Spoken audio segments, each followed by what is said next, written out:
እንደምን ዋላችሁ ተመልካቾቻችን። ከአሚኮ የቀን ስፖርታዊ ዜናዎቻችን ቀጥለው ይቀርባሉ። በሀገሩ ዜና ጀምራለሁ፣ አብራችሁን ቆዩ። በአፍሪካ ዋንጫ ቅድመ ማጣሪያ የመልስ ጨዋታ የኢትዮጵያ ብሔራዊ ቡድን ከሳኦ ቶሚ አቻው ጋር ዛሬ ይጫወታል። ዋሊያዎቹ ከ5 ዓመት በኋላ በሀገር ቤት በሚያከናውኑት ጨዋታ ድሬዳዋ ስቴዲየም ላይ ሳኦ ቶሚን ይገጥማሉ። በዮሐንስ ሳሌ የሚመራው የኢትዮጵያ ብሔራዊ ቡድን በመጀመሪያው ዙር ሞሮኮ ላይ 3-0 ማሸነፉ አይዘነጋም። ዛሬ የመልስን ጨዋታ ሲያደርግ ድሬዳዋ ስቴዲየም ደግሞ የሁለቱን ሀገራት ጨዋታ 10 ሰዓት ላይ ያስተናግዳል። ከጨዋታው በፊት ጋዜጣዊ መግለጫ የሰጡት አሰልጣኝ ዮሐንስ ሳሌ በመጀመሪያው ዙር ባገኙት ውጤት እንደማይኩራሩና ዛሬም ሳኦ ቶሚን ለማሸነፍ ብቻ ወደ ሜዳ እንደሚገቡ አስታውቀዋል። ጨዋታውንም 10,000 ተመልካቾች ስቴዲየም ተገኝተው መከታተል እንደሚችሉ ካፍ ትናንት መፍቀዱን የኢትዮጵያ ኳስ ፌዴሬሽን አረጋግጧል። ዋሊያዎቹ በደርሶ መልስ ሳኦ ቶሚን ካሸነፉ በቀጥታ በ2027 ለሚካሄደው የአፍሪካ ዋንጫ ለማለፍ ማጣሪያ እጣ ድልድል ውስጥ ይገባሉ።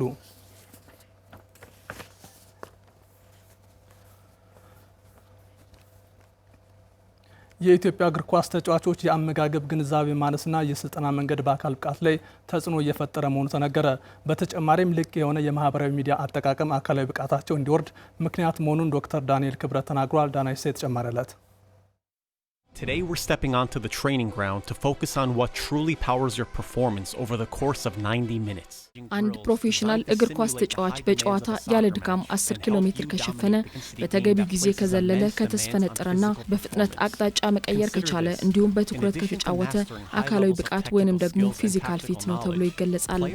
Speed, stamina, and overall match fitness.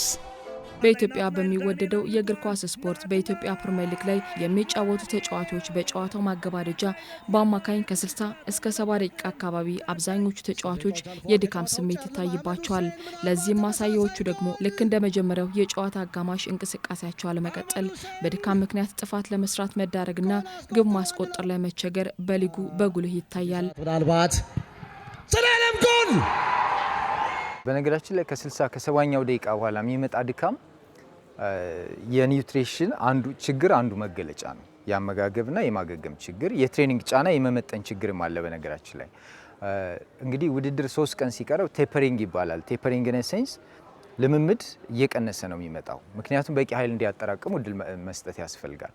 ከዛ የውድድር ወቅት አመጋገቦች አሉ። ፍሪኩዌንሲ ወይም ድግግሞሹ የሚጨምር የካርቦሃይድሬት ወይም ኃይል ሰጪ ምግቦች ንጻሬ ወይም ኮንሰንትሬሽን የሚጨምርበት፣ ፈሳሽ የሚስተካከልበት፣ ኤሌክትሮላይት ባላንስ የሚስተካከልበት፣ እነዚህ ሁሉ ዲቴይልስ ሲስተካከሉ ነው እንግዲህ እነዚህ ልጆች ያንን 90 ደቂቃውን በሙሉ በተሻለ ሁኔታ ፐርፎርም ማድረግ የሚችሉት ማለት ነው። ይህም ብቻ አይደለም። ከቅርብ ጊዜ ወዲህ ያልተመጠነ የማህበራዊ ሚዲያ አጠቃቀም ተጫዋቾች ብቃታቸው እንዲዋዥቅ እያደረገ መሆኑም ተነግሯል። ያልተስተካከለ እንቅልፍ ካላቸውም ቀጥተኛ የሆነ ኢፌክት ነው ያለው። ምክንያቱም ይሄ ሁሉ ያወራውልሽ ነገር ትክክለኛ የ8-9 ሰዓት እንቅልፍ የማያገኝ ከሆነ ያ ተጫዋች በዜሮ የመባዛት እድል አለው።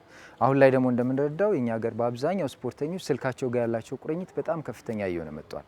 ስልክ ላይ ደግሞ ያለው የምናየው ነገር ማታ ላይ አእምሯችን መዛል ሲገባው ሞር የሚያነቁ ነገሮች እናያለን፣ በኔጌቲቭም በፖዚቲቭም።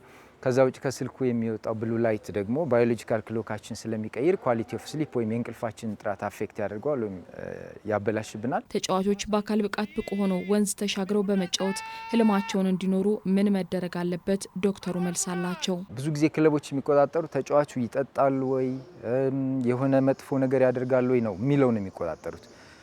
ለኔ ኪ ነገሩ ፐርፎርማንስና ዌይታቸውን አጠባበቃቸው ላይ ነው። ለምሳሌ ፐርፎርማንሱ ፍሪኩዌንትሊ ከወረደ ያ ተጫዋች እንዲወርድ ያደረገው ችግር የክለቡ ከሆነ ክለቡ ማስተካከል አለበት። ነገር ግን የክለቡ ችግር ካልሆነ ግን አስተዳደራዊ የሆኑ እርምጃዎች ያስፈልጋሉ ብዬ አምናለሁ። ከዚህ አንጻር ለምሳሌ በሌላ ሀገር ሊጎች 65 ኪሎ ላይ ሆኖ መጫወት ያለበት ተጫዋች 68 ኪሎ ከሆነ ማስጠንቀቂያ ይሰጠዋል።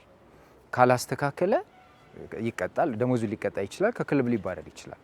እኛ ሀገር ላይ 65 ኪሎ ሆኖ መጫወት የሚገባው ተጫዋች 75 ኪሎ ሆኖ ስቲል ቋሚ ተሰላፊ ወይም የመጀመሪያ ተሰላፊ ሊሆን ይችላል። ስለዚህ ራሳቸውን አጠባበቅ ላይ መጀመሪያ ግን እንደ ክለብ ማስተማር ማሳወቅ ግን ይጠበቃል። ሌሎች ከክለብ የሚጠበቁ ነገሮችን ማሟላት ያስፈልጋል። በዚህ ሰዓት ሐሰን ሁሴን ጎል! የኢትዮጵያ ፕሪሚየር ሊግ ክለቦች ከቅርብ ጊዜ ወዲህ ለታዳጊ ተጫዋቾች ትኩረት እየሰጡ መሆኑን ዳዊት ካሶ ተናገረ። ተጫዋቹ ከ17 ዓመት በታች ብሔራዊ ቡድን ተመልምሎ ለሸገር ከተማ ከ9 በላይ ጨዋታዎች ላይ የተሰለፈ ሲሆን በአውሮፓ የመጫወት ህልምም እንዳለውም ተጫዋቹ ተናግሯል። ተጨማሪ አለን።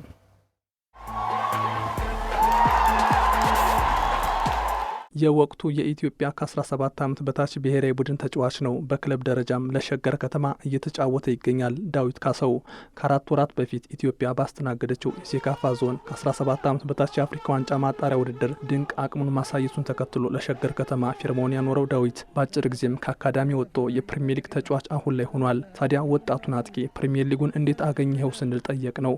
ዳዊት ካሳው በጣም ከባድ ነው። ውጣ ውረዶች አሉት። በእርግጥ ያው 17 ሆነ ሲጫወት ያው ከእድሜ ኩዮች ጋር የምትጫወተው ምናምን፣ ግን ፕሪሚየር ሊግ ላይ ደግሞ በጣም ብዙ ጫኖች አሉ።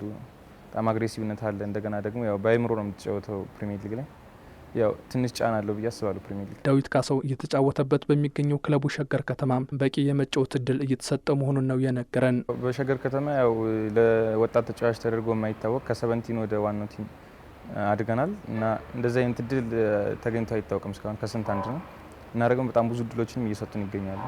ያው ሌላ ክለቦችም እየሰጡ ነው። ሸገርም በተጨማሪ በደንብ አሪፍ እድል እየሰጠ ነው ብዬ አስባለሁ። ዳዊት ካሳው ምን አይነት ማስታወቂያ ነው! እየመጣውላችሁ ነው። አዲሱ ያው ከ9 ጨዋታ በላይ ከዛ በላይ የሚሆን ጨዋታ ተጫውቻለሁ ብዬ አስባለሁ። ተጫውቻለሁ። እንደገና ያው የመጀመሪያ ጎልን ሳገባ ደስ ብሎኛል። ንግድ ባንክ ላይ ነው ያገባው። ጎልም ሳገባ በጣም ደስ ብሎኛል። ወጣቱ አጥቂ ሌሎች የፕሪሚየር ሊግ ክለቦችም ከቅርብ ጊዜ ወዲህ ለወጣት ተጫዋቾች እየሰጡት ያለው ትኩረት እያደገ መሆኑን አንስቷል። ያው በአሁኑ ታይም ያው 2018 ከገባ በኋላ ለታዳጊ ያላቸው ፍላጎት ቲሞች በቃ በጣም ተነሳሽነት አላቸው። ያው ናሽናል ቲም ተጫውተን ከወጣን በኋላ ያው ሙሉ ማለት ይችላል ያው ቲዮኒ ላይና ዋናው ቲም ላይ ነው ያሉ። ያው ይሄ ደግሞ ለታዳጊ ያላቸውን ፍላጎት ያው በማነሳሳት ላይ ናቸው ብዬ አስባለሁ። ከ22 ዓመታት በኋላ ኢትዮጵያ ከ17 ዓመት በታች የአፍሪካ ዋንጫ እንድትሳተፍ አበርክቶ ካደረጉ ተጫዋቾች መካከል አንዱ የሆነው ዳዊት በቀጣይም የተሻለ ቦታ ለመድረስ ጠንክሮ እየሰራ መሆኑን ተናግሯል። የተሻለ ቦታ ላይ ለመድረስ ያው ጠንክሬም እየሰራው ነው። ያው ከዛም ደግሞ ዲሲፕሊን መሆን አለብኝ። ይሄንም እያደረኩ ነው። አመጋገብ ላይ ምንም ላይ ሁሉ ነገር ያው በቃ ራሴን እያሻሻልኩ ትልቅ ቦታ ደረጃ ላይ ደርሳለሁ ብዬ አስባለሁ። ቀጣይ ቦታ ያው ዩሮፕ አሉ ከሚባሉት ክለቦች እዛ መጫወት እፈልጋለሁ። እዛም ነው ማየት የምችለው። ዳዊት ካሳው ይባላል። የመጀመሪያ ሊግ ጎል ደግሞ ይሄ ነው። እጅግ በጣም አስደናቂ የመጀመሪያ ንክኪና ሁለተኛ የምስራቅ ጎጃም ዞን የቀጠና 2 እግር ኳስ ሻምፒዮና በደብረ ወርቅ ከተማ መካሄድ ላይ ጀምሯል። በሻምፒዮናው ላይ ከ4 ወረዳዎችና ከተማዎች የተውጣጡ 6 ክለቦች ተሳትፈዋል። ውድድሩ በዞኑ ስፖርታዊ እንቅስቃሴ ላይ አዲስ መነቃቃትን የመፈጠረም ነው ተብሏል። የደብረ ወርቅ ከተማ ከንቲባ አቶ ይበልጣል አበበ ስፖርት ለሰላም ለአብሮነትና ለከተማዋ ገጽታ ግንባታ ያለውን ፋይዳም የጎላ መሆኑን ተናግረዋል። ተሳታፊዎች በስፖርታዊ ጨዋነት ውድድራቸውን ማካሄድ እንደሚጠበቅባቸው መልእክት አስተላልፈዋል። የደብረ ወርቅ ከተማ አስተዳደር ባህልና ስፖርት ጽሕፈት ቤት ኃላፊ አቶ ወንዳቸው አላምሬ ውድድሩ የዞኑን የስፖርት እንቅስቃሴ በማነቃቃት ብቃት ያላቸው ስፖርተኞች ለመለየት ያግዛል ብለዋል። በአማራ ክልል የክለቦች ሻምፒዮና የሚሳተፉ ጠንካራ የእግር ኳስ ክለቦችን ለመምረጥም እንደሚያግዝ ኃላፊነቱን አስረድተዋል። አስተያየታቸውን የሰጡት ተሳታፊ ስፖርተኞችን በደብረ ወርቅ ከተማ ለተደረገላቸው አቀባበል አመስግነው በስፖርታዊ ጨዋነት ለክልል ሻምፒዮና ለማለፍ ጠንክረው እንደሚሰሩ ተናግረዋል። በመክፈቻው በተደረገ ጨዋታ አስተናጋጁ የደብረ ወርቅ ከተማ እግር ኳስ ክለብ እነማይ ወረዳን 4-0 አሸንፏል። ውድድሩ ለተከታታይ 7 ቀናት እንደሚካሄድ ከእናርጅ እናውጋ ወረዳ ኮሚኒኬሽን ያገኘነው መረጃ ያመላክታል።